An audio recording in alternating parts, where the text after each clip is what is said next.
Fala pessoal, tudo bem? Esse é o Estogel, sou o professor Horácio Ferraz. Bora para mais uma aula de história falando sobre feudalismo. Feudalismo é um conceito que remete a um sistema político, econômico e social que vigorou durante todo o período medieval na Europa Ocidental. Ou seja, desde 476, que marca o fim do Império Romano, a queda de Rômulo Augusto, o último imperador de Roma, né, do Império Romano Ocidental, e vai até a queda do Império Romano Oriental, tomada pelo Império Turco Otomano em 1453. Esse sistema político, econômico e social, cara, muito caracterizado pelo conceito de suzerania e vassalagem, ou seja, um suzerano é um senhor maior, que tem mais terras, e este concede então terras aos nobres, que são conhecidos como vassalos, que são aqueles nobres leais ao senhor, leais ao suzerano, que em troca de terras vão prestar fidelidade, lealdade ao principal senhor feudal, que seria então uma espécie de rei, mas não é um rei em termos absolutos, é apenas um rei porque tem mais terras do que os demais. Uma outra forma de definir feudalismo é a ideia de um governo por contratos, né? Uma sociedade dividida em três estamentos ou três estados, né? O primeiro estado, o clero, membros da Igreja Católica; segundo estado, nobreza; e o terceiro estado, os servos, a maioria da população pobre, explorada, tudo baseado num contrato. É importante você entender que durante todo o período medieval, o senhor feudal principal, o suzerano ou o rei, assim possa ser chamado, ele não podia, obviamente, romper com aquilo que estava estabelecido em contrato. Significa que a lei tem mais poder, tem mais voz que o próprio homem, que a própria pessoa do rei ou do suzerano. Vocês percebem que na Idade Moderna, o direito romano vai dar muito mais poder para o Estado, muito mais poder para os reis, do que para as pessoas e do que para a lei. Então, é um período interessante, né? O conceito de feudalismo tem raiz nas duas principais sociedades que formam a Europa Ocidental no pós-Império Romano. Dos romanos, nós temos a clientela, o sistema de clientela, os clientes, que eram aquelas pessoas pobres, marginalizadas, que viviam de prestação de serviço aos patrícios, e principalmente o sistema de colonato.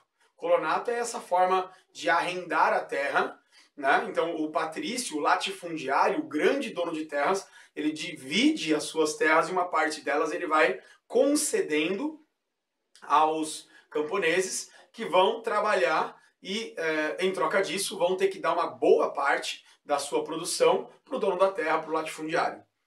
Por parte dos germânicos, nós temos o conceito de comitatus. O comitatus era uma instituição germânica, né, dos povos nórdicos, ali do norte da Europa, região atual da Alemanha, da Áustria, que estava baseado numa fidelidade entre o chefe guerreiro, o chefe das tribos guerreiras, e os seus subordinados. Juntando esses conceitos, ora dos romanos, clientela e colonato, e muito especificamente o conceito de comitatus germânico, fundindo essa mistura cultural, nós vamos então ter as características principais do feudalismo. O feudalismo é um sistema político-social, principalmente político, fragmentado, descentralizado. Significa que não havia um governo central na Europa Ocidental. Tinha direito de governar aquele que tivesse um feudo. Essa é uma característica importante. Quando que tudo isso, como tudo isso se constrói? Ainda no final do Império Romano isso já existia.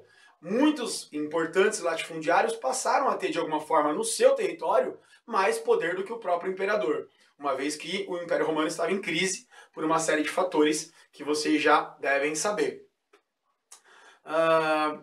Quando nós estamos falando do Império Merovingio, ali por volta do século VII, os reinos, não vou dizer império, mas os reinos merovingios na região da atual França, pegando uma parte da Alemanha e assim por diante, os reis merovingios eles estabeleceram o que nós chamamos de beneficium. Seria o quê?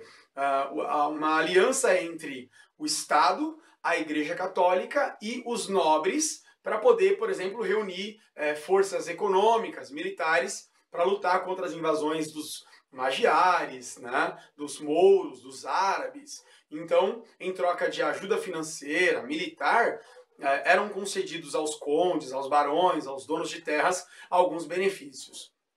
Isso continua na dinastia carolíngia, com Carlos Martel, que é o salvador da cristandade, né, impede a invasão árabe à Europa Ocidental, e vai até Carlos Magno, que com a morte deste em 813, deve ser mais ou menos 813 ali, há uma divisão do seu império, do Império Carolíngio, para 3 de seus sucessores, seus netos. Esse enorme Império Carolíngio, então, ele vai se fragmentar e o que se percebe é não o poder de um homem específico, mas o poder de cada senhor feudal sobre o seu feudo. Esses feudos são, obviamente, não são menores do que, não tem menos do que 20 hectares de terra. Então são muitas terras que serão divididas em lotes senhoriais, de uso exclusivo dos senhores feudais, lotes servis, de uso comum dos servos, né? E lotes comuns, que eram as terras comunais, que eram bosques, pastagens, áreas que eram de uso comum para todos os moradores do feudo, obviamente pertencentes ao senhor feudal. Por volta do ano 1000, nós temos uma revolução agrícola importante, que vai fazer com que se imponha um sistema de rotação de terras, né? Então você vai ter um período do ano uma produção de um determinado cereal, numa outra parte do ano ou do ano seguinte um outro cereal, um outro cultivo, um outro gênero agrícola, enquanto uma das 3 partes da terra fica no sistema de pousio ou descanso. E vai havendo então uma rotação, né, que a gente chama de sistema trienal, para fazer com que haja um certo descanso, um certo aproveitamento do solo, para não desgastar tanto o solo. Os camponeses ficavam com uma pequena parte dessas terras e eles obviamente tinham que trabalhar muito em cooperação uns com os outros, porque devido ao pequeno número de bois, principalmente de cavalos, para fazer com que os arados de madeira, a princípio, e lá na frente, para quem teve condições, o arado de ferro, pudesse então abrir o solo, pudesse arar esse solo, e a condição de vida desses servos era realmente muito ruim. Trabalhavam do nascer ao pôr do sol e viviam de uma forma realmente muito miserável. Falando sobre os estamentos da sociedade, é importante você entender que 3% da população composta pelo primeiro e segundo estado, Igreja Católica, clero e nobreza, e 97, 95% da sociedade composta por pessoas diretamente presas à terra por uma série de obrigações. Os vilões eram pequenos arrendatários, pequenos proprietários, que com o passar dos séculos, né, principalmente no século XIII, principalmente, quase que se igualam aos servos em termos de pobreza e exploração. Os servos eram extremamente pobres, né? Viviam em cabanas, choupanas, ali construídas com varas compostas por barro, e quase não tinham móveis em suas casas, se alimentavam basicamente de um pão escuro, né, ou misto, em alguns períodos do ano tinham ali acesso a queijo, a peixes, aves, e sempre consumindo produtos quase podres, né, dada a sua pobreza, e a expectativa de vida de um homem comum da Idade Média era de no máximo 40, 45 anos de idade, o que era mais ou menos equivalente a uns 70 ou 72 anos nos dias atuais. Mesmo os mais abastados, os mais ricos, não tinham tanto luxo e não tinham uma alimentação muito variada, né? Os castelos medievais, que a gente sempre costuma imaginar que eram grandes fortalezas de pedra e tal, até o século XI eram basicamente feitos de madeira, aonde quando passaram a ser construídos por rochas, por pedras, também não se transformaram em grandes lugares luxuosos. Nós tínhamos muita escuridão, umidade, né? E não era realmente uma fortaleza luxuosa, se você quiser colocar nos padrões de conforto e luxo dos dias atuais. Fatores que vão desagregar o feudalismo.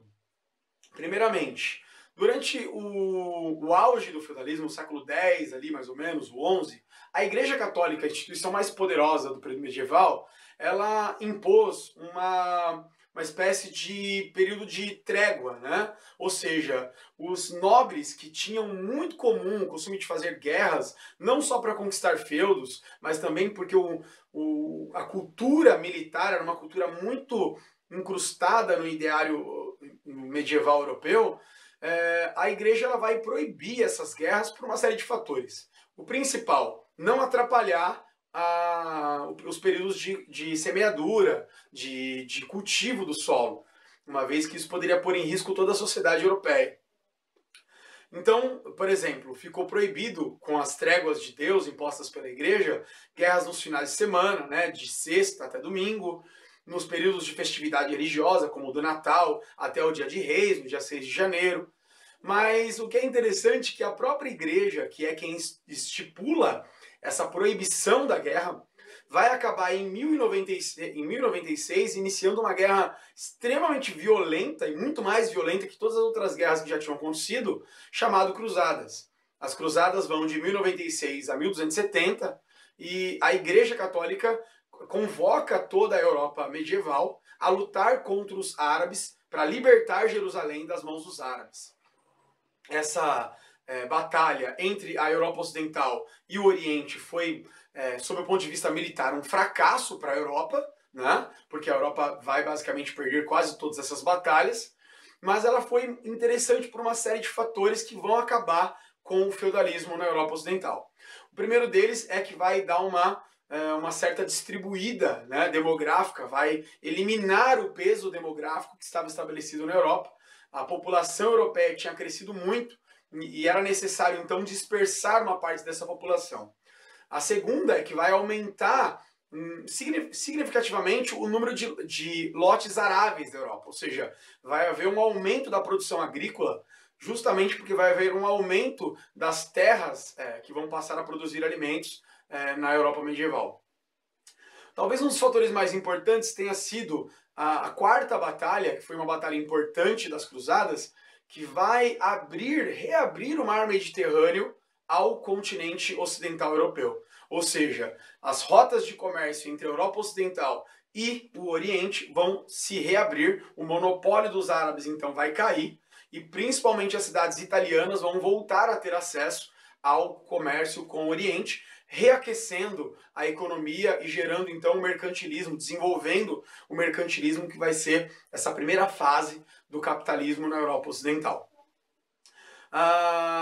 O surgimento de uma nova classe social, a burguesia, que é essa classe não presa aos feudos, mas ligada às atividades das cidades, dos burgos, como eram chamados. Então surgiram novas profissões, o padeiro, o ferreiro, né, o tapeceiro, enfim, uma série de novas profissões e principalmente rotas de comércio estabelecidas por homens que não mais dependem diretamente do campo, mas que dependem de atividades urbanas. Essa nova classe social, ela ainda está submetida ao jugo medieval, ao jugo da igreja, do clero, dos nobres, né? Mas ela é uma classe social que tende a se separar muito rapidamente dos mais pobres por uma questão óbvia. Ela começa a acumular riquezas, ela começa a comprar terras e lá na frente ela compra inclusive títulos de nobreza, se torna uma nobreza de toga. A crise geral do século XIV, para encerrarmos essa aula. O século XIV foi marcado por uma série de fatores que vão romper com a Idade Média, levando a Europa para uma Idade Moderna. Talvez um primeiro fator tenha sido a peste bubônica, essa doença trazida pelos ratos vindos ali dos territórios do Império Mogol, vindos da Ásia e entraram na Europa pela Itália, né, pelo Mar Mediterrâneo, dizimou aproximadamente 1/3 da sociedade europeia. Nesse momento, como faltam braços para trabalhar no campo, a opressão dos senhores feudais sobre os servos, ela chega num limite tão violento que muitos servos começam realmente a irromper em várias revoltas camponesas que vão exigir algumas concessões de liberdade. Então, muitos ou grande parte dos servos da Idade Média vão alcançar alguma liberdade ou alcançar algum direito o que vai, obviamente, quebrar essa ideia do feudalismo no fim do século XIV. Um outro fenômeno importante são as guerras, né? A Guerra dos 100 Anos entre Inglaterra e França. A França tinha ali Filipe IV, ou Filipe o Belo, que tinha, obviamente, um sentimento muito ruim em relação à Inglaterra, porque a Inglaterra possuía vários territórios franceses e a presença inglesa em território francês leva os nobres da França a um sentimento nacionalista, talvez nós podemos dizer, de expulsá-los dali e de unificar os territórios sob domínio de nobres franceses. Com a morte de Filipe IV, ou Filipe o Belo, Eduardo III da Inglaterra, que era neto deste rei, ele se acha no direito de ficar com as terras do seu avô, e então começa a Guerra dos 100 Anos, que vai durar mais de um século. Essa guerra vai acabar com uma vitória francesa, com a participação interessante de Joana d'Arc, que foi essa jovem que se apresentou ao exército francês como uma enviada por Deus para levar os franceses à vitória. No final acaba sendo entregue como bruxa e acaba sendo queimada, e entra para a história da França como uma grande patriota, né, uma grande heroína das conquistas francesas, aí junto com Napoleão e uma série de outros grandes nomes da história francesa. A Guerra dos 100 Anos é importante porque ela marca a ascensão dos estados modernos, ou seja, das monarquias nacionais europeias, da unificação dos estados europeus, que vai haver uma aliança entre o maior senhor feudal, que vai tirar o poder dos demais senhores feudais, fazendo uma aliança com a burguesia, né, que vai pagar impostos para o rei em troca de apoio da expansão das atividades comerciais, e essa ascensão das monarquias nacionais na França, na Inglaterra, Portugal, Espanha, vai então dar origem ao período moderno, chegando então ao fim da Idade Média. Essa é a aula de feudalismo, espero que você tenha entendido. Se você gostou da aula, deixa um like no vídeo, se inscreve no canal, indique essa aula para os seus colegas, e muito obrigado, até a próxima aula.